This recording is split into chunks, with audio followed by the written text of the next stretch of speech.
नमस्कार, मैं नीतीश ठाकुर। आप देख रहे हैं कैपिटल टीवी बिहार। बिहार एक ऐसा राज्य जो अपनी राजनीति, अपनी संस्कृति, अपने इतिहास और अपनी मेहनतकश जनता के लिए जानी जाती है। लेकिन अब धीरे धीरे बिहार के कुछ शहरों का नाम एक ऐसे काले कारोबार से जुड़ता जा रहा है जिसने पूरे देश को चिंता में डाल दिया है।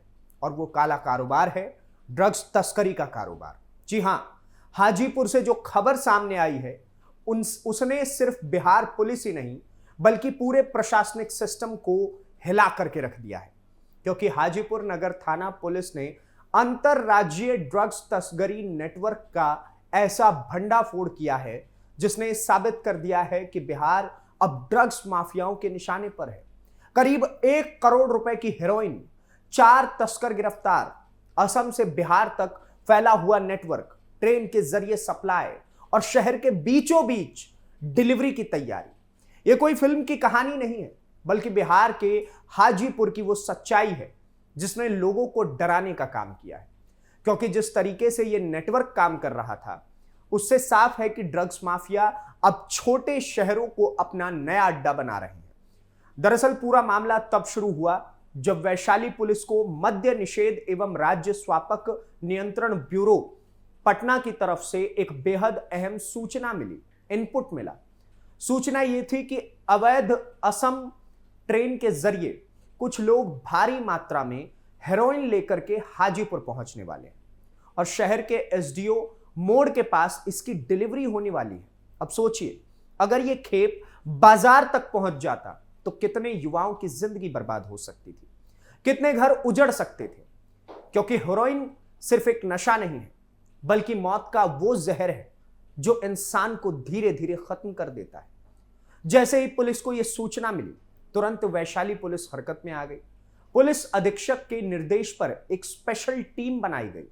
सदर 1 एसडीपीओ सुबोध कुमार के नेतृत्व में नगर थाना पुलिस और कई अन्य अधिकारियों को इस ऑपरेशन में लगाया गया। पुलिस ने पूरे इलाके की घेराबंदी शुरू कर दी। एसडीओ मोड़ के आसपास सादे कपड़ों में पुलिसकर्मी तैनात हुए दिखाई दिए।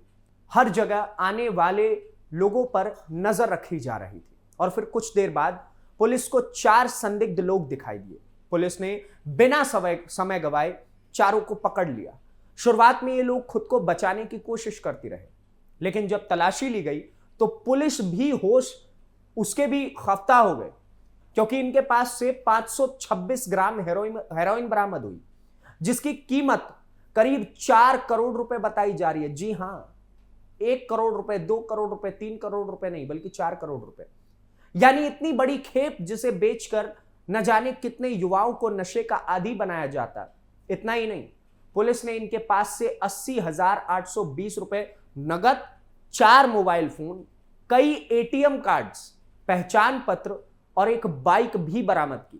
अब पुलिस इन मोबाइल फोन और एटीएम कार्ड्स की जांच कर रही है, डिटेल्स निकाल रही है, क्योंकि शक है कि इस नेटवर्क के तार सिर्फ बिहार और असम तक सीमित नहीं है बल्कि इसके पीछे एक बड़ा अंतरराज्यीय गैंग काम कर रहा है। गिरफ्तार आरोपियों की पहचान असम के होजई निवासी तजाउद्दीन, नगांव निवासी नसरुद्दीन, नगांव का ही रहने वाला बीबी हवा और वैशाली जिले के बिदुपुर थाना क्षेत्र के गोखला निवासी अश्विनी कुमार उर्फ गोलू के रूप में हुई है। यानी साफ है कि ये कोई लोकल गैंग नहीं था बल्कि अलग अलग राज्यों में फैला हुआ एक बहुत ही सिस्टमैटिक नेटवर्क था जिसमें असम से लेकर बिहार तक लोग जुड़े हुए थे।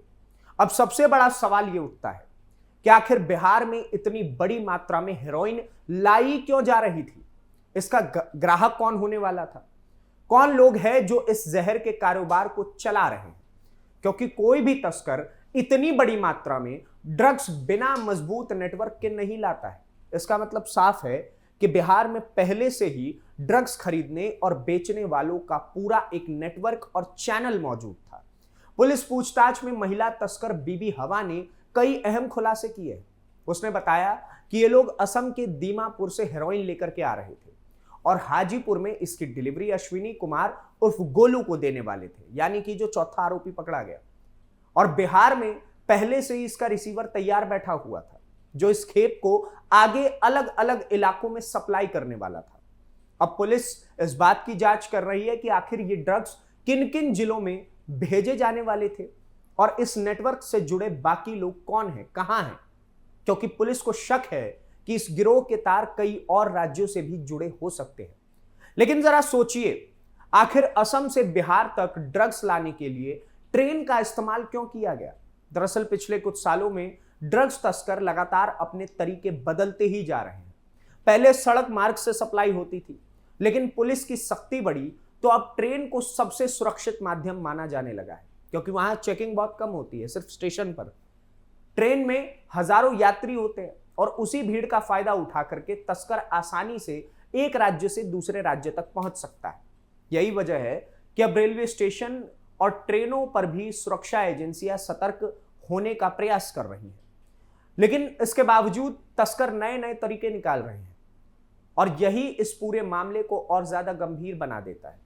सबसे चिंता की बात यह है कि अब ड्रग्स माफिया सिर्फ बड़े शहरों तक सीमित नहीं है, बल्कि छोटे छोटे शहरों को और कस्बों को अपना नेटवर्क बना करके फैला रहे हैं।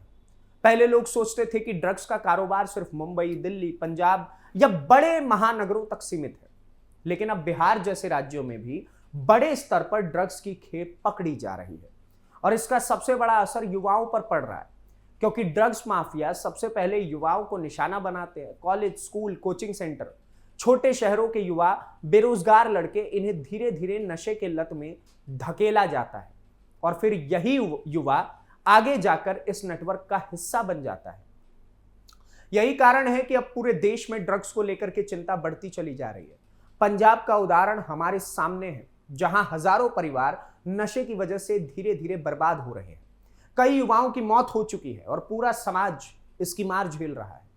अब अगर समय रहते बिहार और दूसरे राज्यों में सख्ती नहीं बरती गई तो हालात और ज्यादा खतरनाक हो सकते हैं। हालांकि इस पूरे मामले में वैशाली पुलिस की कार्रवाई की तारीफ भी लगातार हो रही है, क्योंकि अगर समय रहते पुलिस इसकी कार्रवाई नहीं करती तो करोड़ों रुपए के ये हेरोइन बाजार में पहुंच जाते और फिर न जाने कितने युवाओं की जिंदगी बर्बाद हो जाती। पुलिस अब गिरफ्तार आरोपियों का पूरा आपराधिक इतिहास खंगालने की कोशिश कर रही है। उनके मोबाइल फोन की कॉल डिटेल्स निकाली जा रही है, बैंक खातों की जांच की जा रही है, एटीएम कार्ड के जरिए पैसों के लेन देन का पता लगाया जा रहा है, ताकि इस पूरे नेटवर्क का मास्टरमाइंड सामने आ सके। सूत्रों के मुताबिक पुलिस को शक है कि इस गिरोह से और भी कई बड़े नाम जुड़े हो सकते हैं, ऐसे लोग जो सामने नहीं आते लेकिन पर्दे के पीछे बैठकर पूरा का पूरा नेटवर्क को कंट्रोल करते हैं, क्योंकि ड्रग्स का कारोबार कभी छोटे स्तर पर नहीं चलता है। इसके पीछे करोड़ों रुपए का खेल होता है और इसलिए इसमें कई लोग शामिल होते हैं। अब इस पूरे मामले के बाद बिहार पुलिस और सुरक्षा एजेंसियां और ज्यादा अलर्ट हो रही हैं। रेलवे स्टेशन, बस अड्डे यानी कि बस स्टैंड और सीमावर्ती इलाके, बॉर्डर के जो इलाके हैं, उन पर निगरानी बढ़ा दी जा रही है ताकि भविष्य में इस तरीके की घटनाओं को रोका जा सके। लेकिन सवाल अब भी वही है, आखिर कब तक देश के युवाओं को नशे के दलदल में धकेलने की कोशिश होती रहेगी? आखिर कब तक ड्रग्स माफिया अलग अलग राज्यों में अपना नेटवर्क फैलाते रहेंगे? और सबसे बड़ा सवाल, क्या सिर्फ पुलिस कार्रवाई से इस समस्या का समाधान हो पाएगा? क्योंकि जब तक समाज जागरूक नहीं होगा, जब तक युवा खुद को नशे से दूर रहने का फैसला नहीं करेंगे, तब तक इस जहर का कारोबार पूरी तरीके से खत्म करना मुश्किल हो जाता है। फिलहाल हाजीपुर पुलिस की इस कार्रवाई ने इतना जरूर साबित कर दिया है कि अगर पुलिस को सही समय पर सूचना मिले और कार्रवाई तेज हो तो बड़े से बड़ा ड्रग्स नेटवर्क भी पकड़ा जा सकता है। लेकिन आने वाले दिनों में इस मामले में और भी बड़े खुलासे हो सकते हैं, क्योंकि पुलिस अब इस पूरे नेटवर्क की जड़ तक पहुंचने की कोशिश कर रही है और अगर जांच आगे बढ़ी तो कई और बड़े नाम भी सामने आ सकते हैं।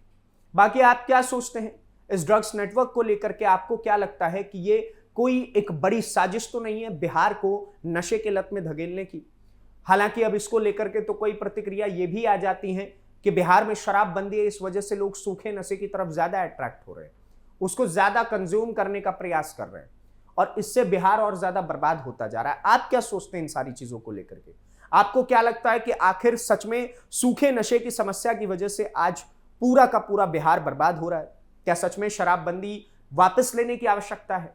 और क्या आपको लगता है कि इसके पीछे कोई एक बड़ा स्टेट नेटवर्क काम कर रहा है जो अलग अलग राज्यों से बिहार के अंदर इस प्रकार के नशों को बेचता है, जिससे कि बिहार के युवा बर्बाद हो और बिहार उसी गर्त स्थिति में धीरे धीरे चलता चला जाए। आपको क्या लगता है? इन सारे सवालों का जवाब हमें कमेंट बॉक्स में जरूर बताइए और इस प्रकार की और वीडियोस को देखने के लिए कैपिटल टीवी को सब्सक्राइब कीजिए। धन्यवाद, नमस्कार, जय हिंद, जय बिहार।